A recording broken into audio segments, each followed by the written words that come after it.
Hello दोस्तों, welcome to maths गुरु। आज हम इस वीडियो में करेंगे 9th क्लास के मैथ चैप्टर नंबर 1 की एंड ऑफ चैप्टर एक्सरसाइज। इससे पिछली वाली वीडियो में हमने इसी एक्सरसाइज के क्वेश्चन नंबर 8 तक कंप्लीट कर लिए थे और इस वीडियो में हम क्वेश्चन नंबर 9 से 16 तक कंप्लीट करेंगे। क्वेश्चन नंबर 9 शुरू करने से पहले हमें समझना होगा कि मध्य बिंदु की निर्देशांक कैसे निकालते हैं।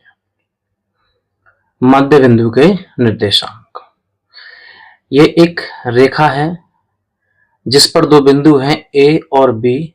इन दोनों का जो मध्य बिंदु है वो है पी। ए के निर्देशांक है x1, y1 और बी के निर्देशांक है x2, y2। अब इस मध्य बिंदु पी के निर्देशांक कैसे निकालेंगे वो यहां समझते हैं। यह लिखा है पी के निर्देशांक। जब भी दो बिंदुओं के बीच का बिंदु यानी मध्य बिंदु निकालना है तो x निर्देशांकों को जोड़ करके 2 का भाग कर देंगे और y निर्देशांकों को जोड़ के 2 का भाग कर देंगे और हम मिल जाएंगे मध्य बिंदु के निर्देशांक। यह है इस एक्सरसाइज का क्वेश्चन नंबर 9। इसमें कहा है निम्न तालिका में बिंदु S, M और T के निर्देशांक दिए गए हैं। प्रत्येक स्थिति में बताइए कि क्या M S T का मध्य बिंदु है। अपने उत्तर का कारण भी लिखिए। तो इस तालिका को मैंने पहले ही सॉल्व कर लिया है और मैंने इस वीडियो में हर क्वेश्चन को पहले ही सॉल्व कर लिया है क्योंकि वीडियो ज्यादा लंबी ना हो, लेकिन मैं आपको हर क्वेश्चन को अच्छे से समझाऊंगा, आप समझते रहें।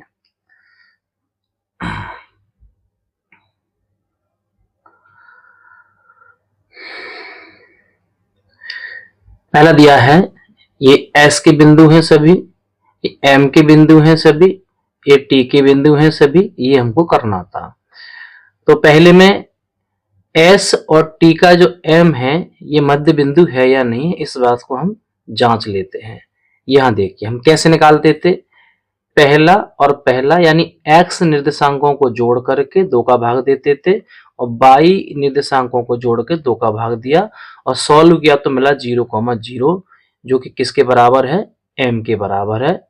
हाँ, इसमें क्या लिखेंगे, हाँ, क्योंकि M S T का मध्य बिंदु है। ठीक है, इसी प्रकार से सेकंड वाले को देखेंगे। इसमें भी हाँ है, आपको बताता हूं क्यों। 2 + 4y2, 3 + 5y2। इसको सॉल्व किया 3 आया, इसको सॉल्व किया 4 आया और ये आ गया M के बराबर। तो इसलिए भी क्या है, हाँ। तीसरे वाले को देखते हैं। 0 + 0y2, 0 - 10y2। इनको सॉल्व किया तो आया 0, -5, जो कि इस M के बराबर नहीं आ रहा है, इसीलिए क्या लिखेंगे इसमें, नहीं। अब इसे चेक करते हैं। -8 + 6y2, 7 - 3y2 प्लस करते हैं, लेकिन माइनस का तो इसलिए माइनस आएगा y2 और सॉल्व करेंगे तो आएगा -1,2। ये भी इस m के बराबर नहीं आ रहा है, इसलिए इसमें क्या लिखेंगे, नहीं। क्लियर हो गए चारों पार्ट। ये है क्वेश्चन नंबर 10। इसमें कहा है कि ये कोई रेखाखंड है A और B, इसके बीच का बिंदु है M। A के निर्देशांक दिए हैं, M के निर्देशांक दिए हैं और आपको B के निर्देशांक ज्ञात करने हैं। लिखा है नीचे बिंदु B के निर्देशांक ज्ञात कीजिए। तो इस प्रकार के क्वेश्चन को भी हम मध्य बिंदु वाले सूत्र से ही सॉल्व करेंगे। तो देखते हैं ये M क्या है, A और B का मध्य बिंदु है ना, तो M को यहां लिखेंगे और इन दोनों के बीच में फॉर्मूला लगा देंगे। तो M यहां लिखा हमने, इनके बीच में फॉर्मूला कैसे लगाएंगे, X निर्देशांकों को जोड़ो, 3 + xy2, -4 + y/2।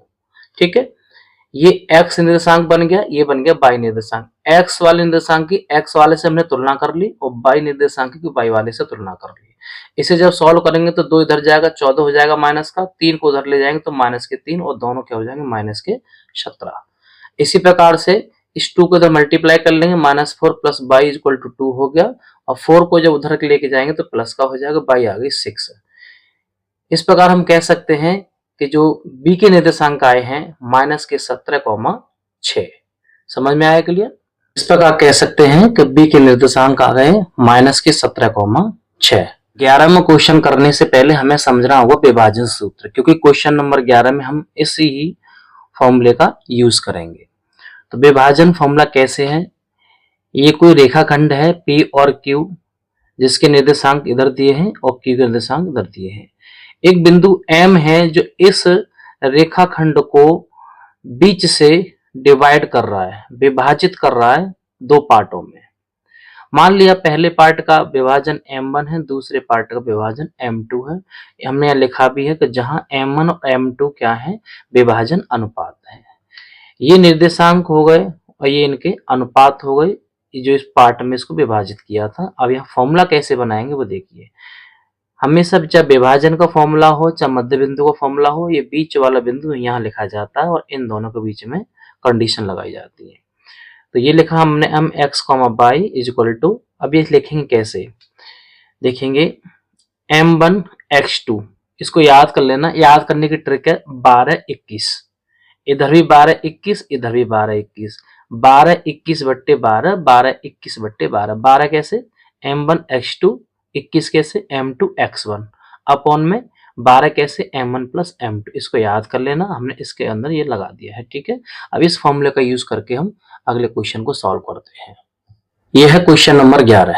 इसमें कहा है रेखाखंड AB को 3 बराबर भागों में बांटने वाले बिंदु P जो A के निकट हो और Q जो B के निकट हो के निर्देशांक ज्ञात करने की विधि बताइए। और A 4,7 और B 16,-2 के लिए P और Q के निर्देशांक ज्ञात कीजिए। इसे सॉल्व करते हैं। इसने कहा था एक रेखाखंड है A और B, इसको 3 बराबर भागों में बांटा है P और Q ने, जो कि P A के नजदीक है और Q B के नजदीक है। एक क्वेश्चन में बोला गया है A के निर्देशांक 4,7, B के निर्देशांक 16,-2। हमने मान लिया कि P के निर्देशांक x1, y1 और Q के मान लिए x2, y2। बराबर 3 भागों का मतलब हमने मान लिया 1 1 1, ठीक है। ऐसी इस क्वेश्चन को ऐसी सॉल्व करना है, या 4 भागों में बांटे तब भी 1 1 1 1 का ही रेशियो लेंगे, 3 भागों में बांटा तब भी 1 1 का ही लेंगे, ठीक है। अब इसने सबसे पहले पूछा था यहाँ के विधि बताइए, तो हमने विधि लिख दी P और Q के निर्देशांक ज्ञात करने के लिए विभाजन सूत्र का प्रयोग करेंगे, ठीक है। विभाजन सूत्र का प्रयोग करेंगे। आगे बढ़ते हैं। देखिए बिंदु P x1, y1 के लिए अनुपात, पहले हम बिंदु P निकाल रहे हैं तो इसका पहले हमें अनुपात निकालना होगा। अनुपात कैसे निकालेंगे, बिंदु P देखिए, इन दोनों के अकॉर्डिंग इसका अनुपात बनाना है। पहले जो P है वो A से कितने पार्ट पर, 1 पार्ट पर, B से कितने पार्ट पर है, 2 पार्ट पर, तो इसलिए इसका अनुपात होगा 1:2। तो बिंदु P के लिए अनुपात बनेगा 1:2, जैसे हमने M1 इसे क्या बोल दिया M2, ठीक है। अब इसे फॉर्मूला लगाएंगे, तो हमने P निकालना तो P इधर लिख लिया। अब कैसे लगाएंगे, ये हमारा क्या है, ये है x1 और ये क्या है y1 और ये क्या है x2 और इसको क्या मानते हैं हम y2, ठीक है। तो यहाँ रख लेंगे फॉर्मूले में। तो क्या होगा, यहाँ से फॉर्मूला था m1 यानी m1 x2 इंटू में प्लस m2 इंटू x1। फॉर्मूले के हिसाब से देख लेना इसको, जो है मैं दोबारा रिपीट कर देता हूं इसे। m1 x2 प्लस का m2 x1 बट्टे m1 प्लस m2, इधर y के लगा देंगे हम m1 y2 plus m2 y1, ठीक है। ये है y2, ये है y1, ये है x2, ये है x1 और m1 m2 फॉर्मूले के अकॉर्डिंग हमने इसको रख लिया। ये हुआ 16 एकम 16 प्लस 4 दूनी 8 2 और 1 3, ये हुआ 2 एकम 2 माइनस का 2 प्लस 7 दूनी 14 बट्टे 3, ये हो गया 16 और 8 24 बट्टे 3, ये हो गया 14 में से माइनस 2 करेंगे तो 12 बट्टे 3, इनको हमने काटा तो 8,4 ही आ गया P के निर्देशांक, ठीक है। इसी प्रकार से Q के निर्देशांक निकालने के लिए सबसे पहले हमें Q के लिए क्या चाहिए, अनुपात चाहिए। तो इसके लिए हम देख लेते हैं यहाँ पे, ये देखिए। अब इस Q को देखो, अब Q का अनुपात जब हमें निकालना है तो यहाँ A से कितने भाग पर है, ये 1 और 2 और B से कितने पर है, 1 पर, तो इसके लिए अनुपात क्या हो जाएगा 2:1। ये अनुपात निकालना सीख गए, ठीक है। वापस आते हैं, यहाँ देखिए बिंदु Q के लिए अनुपात 2:1, 2 है m1 और 1 है m2।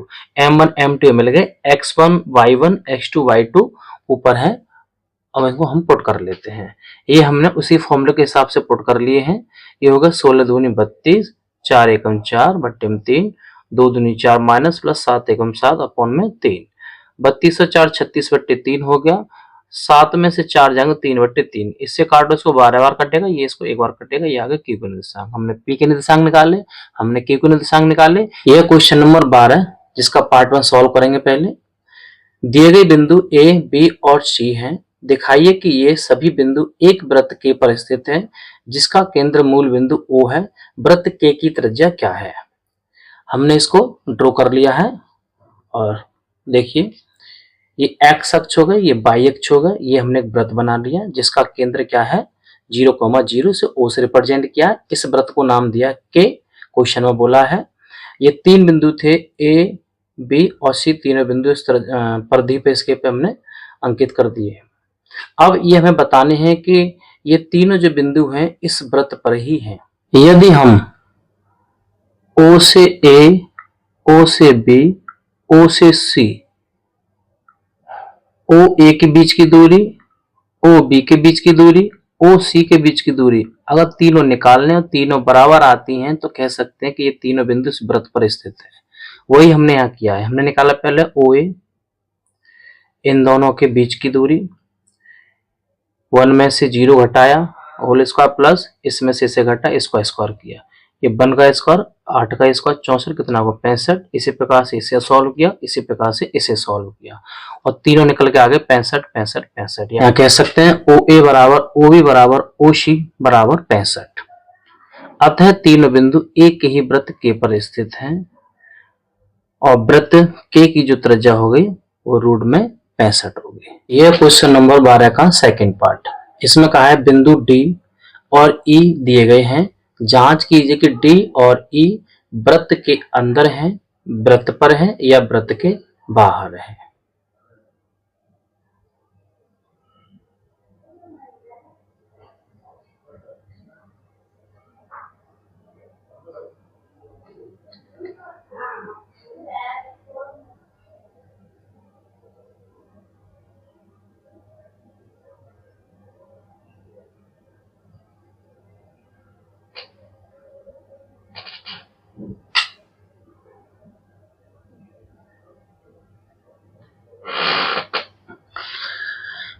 बिंदु डी, बिंदु ई और बिंदु ओ जो मूल बिंदु था, इसे भी हम इसी प्रकार से सॉल्व करेंगे बीच की दूरी निकालकर। अभी मैं O से D की बीच की दूरी निकालूं और O से E की बीच की दूरी निकाल लेता हूं।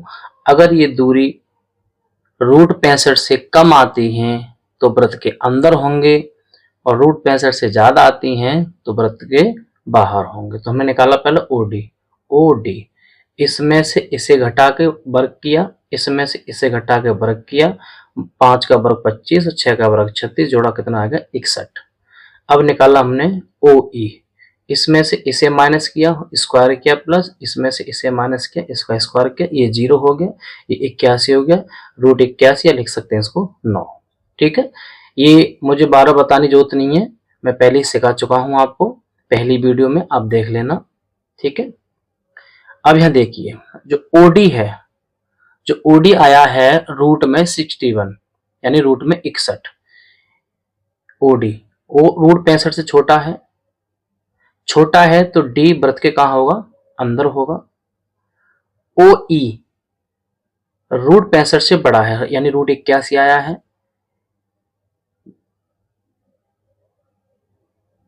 तो बिंदु E वृत्त के बाहर स्थित होगा। दोनों पॉइंट क्लियर।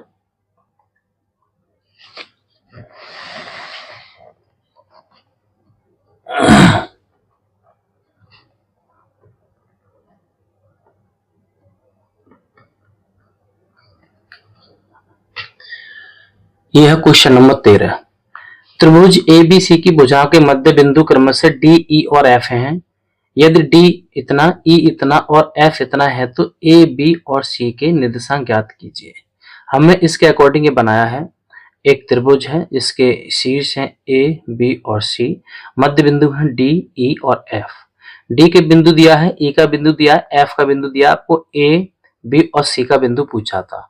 तो हमने मान लिया कि ए का बिंदु x1, y1 है, बी का x2, y2 है और सी का x3, y3 है। अब सॉल्व करते हैं। अब ये डी ए और बी का क्या है? मध्य बिंदु है। ई बी और सी का मध्य बिंदु है। एफ ए और सी का मध्य बिंदु है। ठीक है, इन्हीं मध्य बिंदु को लेकर के हम इसको सॉल्व करेंगे। आपको यहाँ एक इक्वेशन दिख रही है। पहले बिंदु डी के लिए x का बनाया हुआ है, x1 प्लस x2 अपॉन में 2 इक्वल टू 5। यानी मध्य बिंदु कैसे निकालते थे? पहला जोड़ो, 2 से भाग दो और इस पहले के बराबर रख दो। समझ में आ गया? अब ये बाई के लिए सॉल्व कर लिया था। दूसरा जोड़ो, 2 से भाग दो और दूसरे के ही बराबर रख दो। ठीक है, ये समझ में आ गया। इसी प्रकार से हम सारी प्रश्नावली बना लेंगे। इसी प्रकार से सभी पॉइंटों के लिए सारी इक्वेशन सॉल्व करेंगे। ये 2 इधर मल्टीप्लाई हो जाएगा, x1 प्लस x2 इक्वल 10 हो जाएंगे। इसे भी सॉल्व कर लेंगे, 2 मल्टीप्लाई हो जाएगा, y1 प्लस y2 बराबर 2 हो जाएंगे। ये भी हमने उसी से बनाया है, आप देख सकते हैं। ई बिंदु के लिए 2 इधर मल्टीप्लाई हो जाएगा, x2 प्लस x3 बराबर 12 हो जाएंगे। ये भी ई बिंदु के लिए है, y2 प्लस y3 अपॉन का 2 is equal to 5। y2 plus y3 multiply 10 हो जाएगा, समीकरण 5 हो रहा है। यानी कि 1 2 3 4 5 6 हमने ये बिंदु डी के लिए, ये डी के लिए हो गया, ये ई के लिए हो गया और ये एफ के लिए हो गया। ठीक है, जब आप इसे सॉल्व करेंगे तो इस ग्राफ को बना लेना और फिर उस ग्राफ से इन बिंदुओं को देख करके इक्वेशन बना लेना, समझ लेना। ये किसके लिए हो गया? डी के लिए, ये हो गया ई के लिए और ये हो गया एफ बिंदु के लिए। ठीक है, ये सभी क्या है? एक्स के निर्देशांक है, ये सभी क्या है? वाई वाले निर्देशांक है। ठीक है, अब सॉल्व कैसे करना है? हमने यहाँ पे एक इक्वेशन सॉल्व की है एक्स के लिए। समीकरण 1 और समीकरण 3 को जोड़ दिया है। समीकरण 1 और समीकरण 3 को क्यों जोड़ा हमने? हमें देखो क्या मिलेगा, x1 x2 x3 और x1 और x1 क्या हो जाएंगे? 2x1 और क्या बचेगा? x2 और क्या बचेगा? x3। और x2 और x3 की वैल्यू हमारे पास है, इसीलिए हमने इन दोनों को पहले जोड़ा। इसी में ऐसी बाई को जोड़ के निकाल लेंगे। तो यहाँ देखेंगे हमने दोनों को जोड़ा, ये हो गया x और x इधर जुड़ेंगे और पीछे वाले जो अंक है वो पीछे जुड़ जाएंगे। x1 और x1 क्या? 2x1 हो गया, ये वाली बात बनी हमारी, ये 10 हो गया। इसकी वैल्यू हमें पता है यहाँ से कितनी, 12। हमने यहाँ 12 रख दी, बराबर 10 है। 12 को उधर ले जाएंगे, 2x1 ये आ रहा है, माइनस का 2 होगा। इससे इसको हम काट देंगे, इससे इसको जब काटेंगे तो 1 टाइम कटेगा। ये हमारी निकल के आ गई x1 की वैल्यू। किसकी वैल्यू निकल के आई है? x1।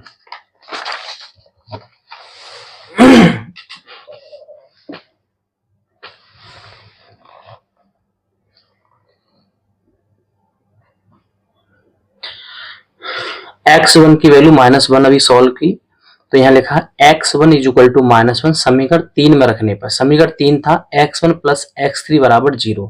इसको यहाँ पुट करेंगे तो -1 प्लस x3 बराबर 0। इसको उधर ले जाएंगे तो x3 की वैल्यू आ गई 1। अब इस x3 की वैल्यू को समीकरण नंबर 2 में रखा। समीकरण नंबर 2 ये था, इसकी वैल्यू 1 यहाँ पुट कर दी, 1 उधर जाएगा तो हो जाएगा 11। तो x1, x2 और x3 की वैल्यू हमने निकालनी। इसी प्रकार से हम किसकी वैल्यू निकालेंगे? y1, y2 और y3 की।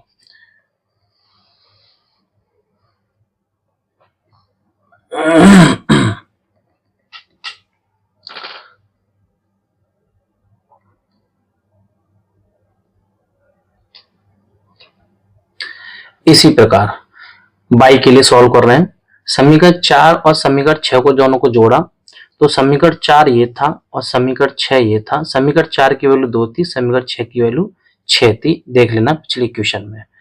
y1 2y1 हो गया, y2 प्लस y3 ये दोनों 8 हो गए। इन दोनों की वैल्यू हमने इक्वेशन पीछे से उठा ली, कितना 10 थी। इसको उधर ले जाएंगे, माइनस का 2 हो गया और इस 2 से हमने इस 2 को काटा तो y1 की वैल्यू क्या आ गई? -1। ठीक है, अब इस -1 को हमने कहाँ रखा? समीकरण नंबर 6 में रखा। समीकरण नंबर 6 ये था, इस वैल्यू को यहाँ पुट करेंगे, यानी कर दिया हमने। इस 1 को उधर ले जाएंगे तो y3 की वैल्यू कितनी आ जाएगी? 7 आ जाएगी। y3 equal to 7। समीकरण नंबर कहाँ रखा, 5 में रख दिया। समीकरण नंबर 5 ये था। मैंने हर एक क्वेश्चन में समीकरण को लिखा है जिससे आपको कोई प्रॉब्लम ना हो सॉल्व करने में। इस y3 की वैल्यू को यहां हमने पुट कर दिया, 7 उधर जाएगा तो क्या बचेगा, 3। इसी प्रकार से हमने y1, y2, y3 निकाल लिया और पहले हमने x1, x2 और x3 निकाला था। अतः a के जो निर्देशांक माने थे हमने x1 और y1, तो x1 -1 आया था, y1 हमारा भी -1 आया था। b था x2, y2, तो x2 आया था 11 और y2 आया था 3। c के निर्देशांक थे x3, y3, x3 आया था 3 और y3 आया था 7। यह है क्वेश्चन नंबर 14। क्वेश्चन काफी लॉन्ग है, मैं इसको पढ़ता हूं और आप समझते रहना। एक शहर में दो मुख्य सड़कें हैं जो शहर के केंद्र पर एक दूसरे को काटती हैं। ये दोनों सड़कें उत्तर दक्षिण NS दिशा तथा पूर्व पश्चिम EW दिशा में हैं। शहर की अन्य सभी सड़कें इन्हीं के समांतर हैं तथा उनके बीच की दूरी 200 मीटर है। प्रत्येक दिशा में 10 सड़कें हैं। इसका पहला पॉइंट इसने कहा है 1 सेंटीमीटर बराबर 200 मीटर के पैमाने का उपयोग करके अपनी कॉपी में शहर का एक मॉडल बनाएं। सड़कों और गलियों को एक रेखा द्वारा दर्शाइए। यानी ये स्किल हमको मानना है, इसके अकॉर्डिंग क्या जो कंडीशन दी है एक मॉडल तैयार करना है और जो गली और जो सड़कें हमें दिखानी है वो केवल एक रेखाओं के द्वारा दिखानी है। ठीक है, आगे इस क्वेश्चन बोल रहा है मॉडल में सड़कों के प्रतिच्छेद होंगे। प्रत्येक प्रतिच्छेद 2 सड़कों से बनता है, एक उत्तर दक्षिण दिशा में चलने वाली और दूसरी पूर्व पश्चिम दिशा में चलने वाली। प्रत्येक सड़क प्रतिच्छेद को निम्न प्रकार से दर्शाया जाता है। यदि उत्तर दक्षिण दिशा में चलने वाली दूसरी सड़क तथा पूर्व पश्चिम दिशा में चलने वाली 5वीं सड़क किसी स्थान पर मिलती हैं तो उस सड़क प्रतिच्छेद को 2,5 कहते हैं। आगे इस क्वेश्चन का है इसी नियम का उपयोग करके ज्ञात कीजिए। ए पॉइंट है कितने सड़क प्रतिच्छेदों को 4,3 कहा जा सकता है। बी में कहा है कितने सड़क प्रतिच्छेदों को 3,4 कहा जा सकता है। ठीक है, ये इतना बड़ा क्वेश्चन था। मैं क्वेश्चन पढ़ते जा रहा हूं और इस ग्राफ पे शो करते जा रहा हूं। ठीक है, इसने बोला था एक शहर है, शहर की 2 मुख्य सड़कें हैं जो एक पूर्व से पश्चिम जाती है, एक उत्तर से दक्षिण जाती है और शहर की अन्य सड़कें 10 सड़कें इस दिशा में हैं पूर्व पश्चिम में और 10 सड़कें उत्तर दक्षिण दिशा में है। इन सड़कों को बनाने के लिए 1 सेंटीमीटर बराबर 200 मीटर, यानी 1 सेंटीमीटर बराबर 200 मीटर का पैमाना हमें मानना है। इन दोनों के बीच में ये इन दोनों का जो सड़कों का जो डिफरेंस है यहां से आता 1 सेंटीमीटर 1 सेंटीमीटर, यानी कहें तो 200 मीटर है। ठीक है, हमने इस बात को बना लिया। 10 सड़क इधर बना ली, 10 सड़क इधर बना ली और ये जहां एक दूसरे को मिलती हैं उसको क्या कहते हैं, प्रतिच्छेद बिंदु। ठीक है, यानी ये वाली सड़कें मिलेगी तो प्रतिच्छेद बिंदु, ये प्रतिच्छेद बिंदु कहीं मिलेगी प्रतिच्छेद बिंदु है। आगे इसने बोला है कि यदि उत्तर दक्षिण दिशा में चलने वाली दूसरी सड़क, उत्तर और दक्षिण ये वाली जो सड़कें जा रही हैं इसमें दूसरी वाली सड़क तथा पूर्व पश्चिम इधर वाली सड़कों में 5वीं सड़क, यानी ये वाली सड़क और इधर से ये वाली सड़क जहां मिलती हैं उस सड़क प्रतिच्छेद को 2,5 कहते हैं। यानी इधर से 2 और इधर से कितना 5, ये कहते हैं 2,5। अब इसने पहला क्वेश्चन बोला था कितने सड़क प्रतिच्छेदों को 4,3 कहा जा सकता है। 4,3 तो 4 उत्तर दक्षिण में और 3 पूर्व पश्चिम में, तो देखेंगे 4 तो 4 और 3 एक ही बिंदु मिलेगा हमको। और बी बोला था इसने 3,4 तो 3,4 ये भी एक मिलेगा, ये भी एक और ये भी एक, और कोई नहीं मिल सकता हमें। तो हमने यहां लिख दिया है ए वाले पॉइंट के लिए आंसर NS दिशा की 4वीं सड़क, यानी इधर की चौथी सड़क ये आ रही है और EW दिशा की 3री सड़क, यानी इधर वाली कौन सी सड़क आएगी, तीसरी वाली, ये आ गई तीसरी सड़क। मैं यहाँ डार्क कर दे रहा हूं, ये तीसरी सड़क, इधर से कौन सी सड़क आ गई है, चौथी सड़क। ठीक है, पहला है NS, इस दिशा की चौथी सड़क, ये यह है चौथी सड़क, और इधर से कौन सी तीसरी सड़क। जो ये बिंदु मिलेगा ये दोनों केवल एक ही स्थान पर मिलेंगे, बस किसमें मिलेंगे, एक ही स्थान पर। ऐसे बी वाले को देखते हैं, NS दिशा की तीसरी सड़क, NS दिशा की ये तीसरी वाली सड़क, ये वाली सड़क, ये वाली सड़क, ये वाली। EW दिशा की चारवीं सड़क यानी चौथी सड़क हमारी, इधर से कौन सी सड़क हो गई है, ये चौथी सड़क हो गई। ये वाला बिंदु मिल गए दोनों 3,4, ये दोनों केवल एक ही स्थान पर मिलेंगे, ये भी एक स्थान मिलेगी, ये भी एक स्थान मिलेगी। इतना बड़ा क्वेश्चन था और दो छोटे छोटे इसके आंसर थे। ठीक है, पूरा क्वेश्चन लिख लेना पहले कॉपी में, फिर इस ग्राफ को बना लेना, फिर आराम से इसको समझ लेना। ठीक है, मैंने पूरा समझा दिया आपको। यह क्वेश्चन नंबर 15, इसमें कहा है कि एक कंप्यूटर ग्राफिक्स प्रोग्राम एक आयताकार स्क्रीन पर चित्र प्रदर्शित करता है जिसकी निर्देशांक प्रणाली का मूल बिंदु नीचे बाएं कोने पर है। स्क्रीन की चौड़ाई 800 पिक्सल तथा ऊंचाई 600 पिक्सल है। 80 पिक्सल त्रिज्या वाला एक वृत्त जिसका केंद्र बिंदु A 100,150 है बनाया गया है। 100 पिक्सल त्रिज्या वाला दूसरा वृत्त जिसका केंद्र बिंदु B 250,230 है बनाया गया है। ज्ञात कीजिए क्या किसी भी वृत्त का कोई भाग स्क्रीन के बाहर स्थित है। दूसरा पॉइंट है, क्या दोनों वृत्त एक दूसरे को प्रतिच्छेद करते हैं। इस क्वेश्चन को यहाँ ड्रॉ करते हैं, फिर इन दोनों पार्ट को सॉल्व करते हैं। हमने इस क्वेश्चन का जो चित्र था वहां ड्रॉ कर लिया है।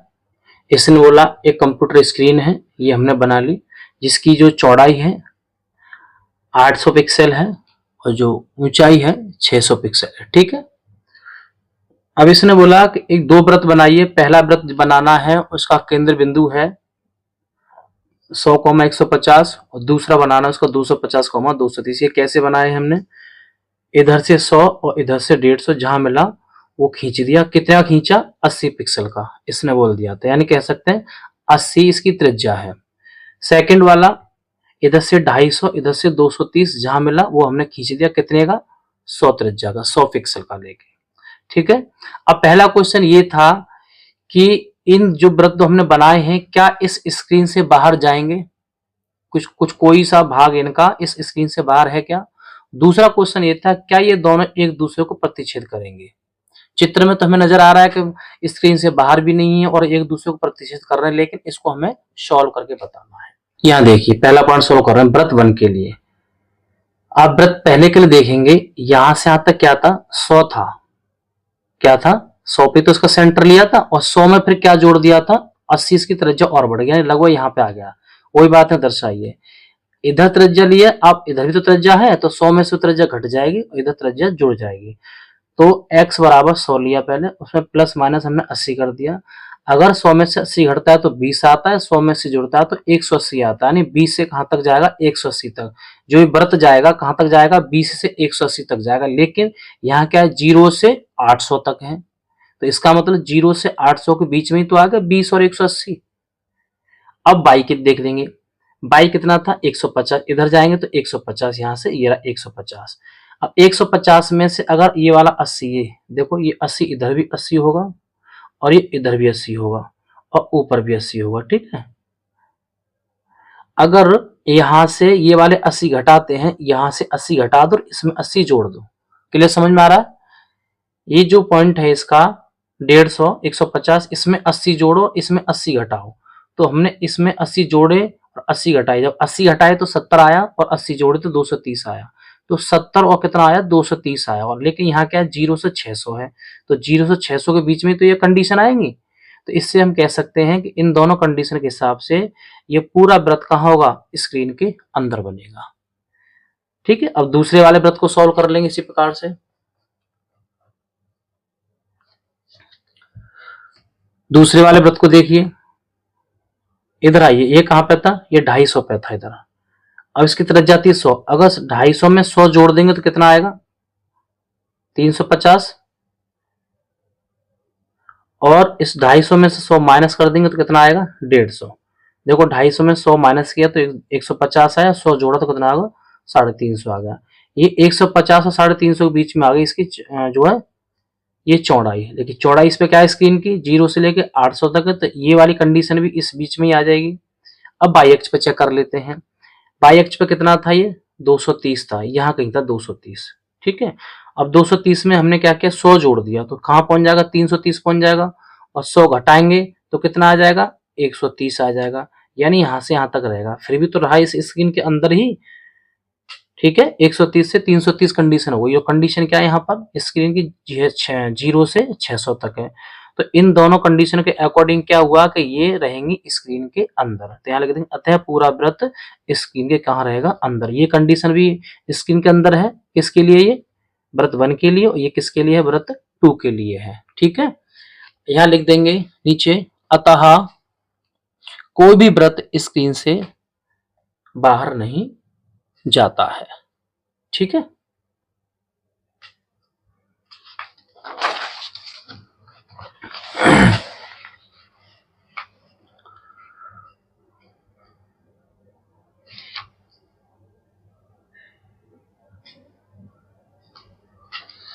क्वेश्चन नंबर 15 का सेकंड पार्ट, क्या दोनों वृत्त एक दूसरे को काटते हैं, ये बात हमें यहाँ प्रूफ करनी है।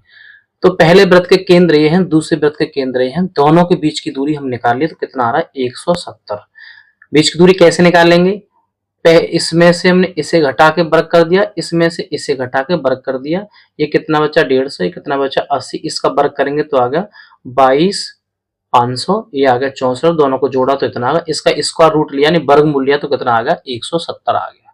ठीक है, अब आगे एक कंडीशन और है कि अगर मैं दोनों वृत्तों की त्रिज्या जोड़ देता हूं तो कितनी हो रही है, 180, और दोनों वृत्तों की त्रिज्या घटा रहा हूं तो कितनी आ रही है, 20। इसका मतलब ये हुआ कि ये दोनों वृत्त एक दूसरे को क्या करेंगे, प्रतिच्छेद करेंगे, यानी 20 से ये ज्यादा है, 180 से कम है, इस बात को हम लिख देंगे, हाँ दोनों वृत्त एक दूसरे को काटते हैं यानी प्रतिच्छेद करते हैं। क्वेश्चन नंबर 16, निर्देशांक तल पर बिंदु ए बी सी और डी को अंकित कीजिए, क्या ABCD एक वर्ग है, कारण सहित समझाइए, इस वर्ग का क्षेत्रफल क्या है।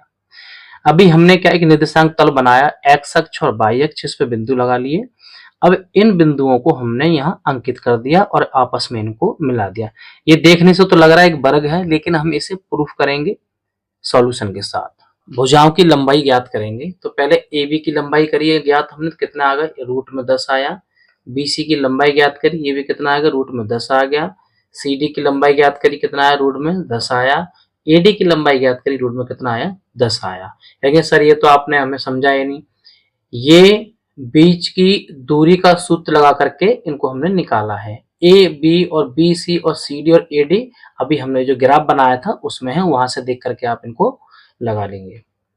अब यहाँ देखेंगे AB BC CD AD, हमने लिख दिया AB BC CD और D चार भुजाएं क्या है, आपस में बराबर है।